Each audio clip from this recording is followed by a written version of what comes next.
ቂም የሚቋጥር ሰው የእግዚአብሔርን ፊት ከቶ ማየት አይችልም። የፈለገ በዓሉን ከአንድ ቀን ወደ 30 ቀን ብናራዝመው እንኳን ቂም በጣም ክፉ ነው። ነቅለን መጣል ያለብን እሱ ነው። ተንኮል ክፉ ነው። በቀል ክፉ ነው።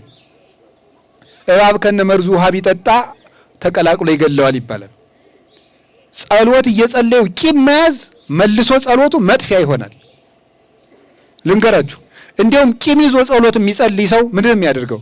ቂም ይዞ ሳይታረቅ የሚጸልይ ሰው ጸሎቱ ቤተ ክርስቲያን ውስጥ ለቆመ ለአንድ ሰው ነው የሚሆነው።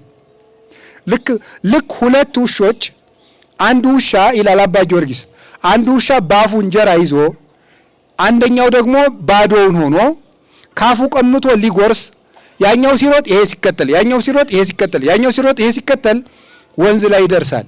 ወንዝ ላይ ሲደርስ እንጀራ የያዘው ውሻ ምን ያያል ይመስላችኋል? ወደ ውሃው እንዲህ ሲል እንጀራ የያዘ ውሻ ያያል። ሌላ ውሻ ነው ራሱ ነው። ከዚያ የዚያኛውን እቀማለሁ ብሎ ምን ያደርገዋል? ሲል ምን ይሆናል? ይወድቃል። ማን ይበላዋል? ያኛው ይበላዋል ማለት ነው። ቂም ይዞ ቤተ ክርስቲያን ውስጥ ጸሎት የሚጸልይ ሰው ጸሎቱ ለሌላኛው ውሻ ነው ማለት አንድ ምስኪን ቅን ሰው እዚያ ቁጭ ብሎ እንዴውን የምለውም ማላውቀው ጌታዬ ማረኝ ለሚለው ለዚያ ነው የሚሆን ማለት ነው። ለዚህኛው ውሻ ይሆናል። ሁላችንም እንግዲህ ውሻ ነን፣ ግን ለዚህኛው ውሻ ይሆናል። እንደዚያ እንዳይሆን ቂማችን አውልቀን ስንተው አዲስ ሰው እንሆናለን። ሰብህዎ ለእግዚአብሔር ስብሐተ ሐዲሰ ማለት እሱ ነው ማለት ነው።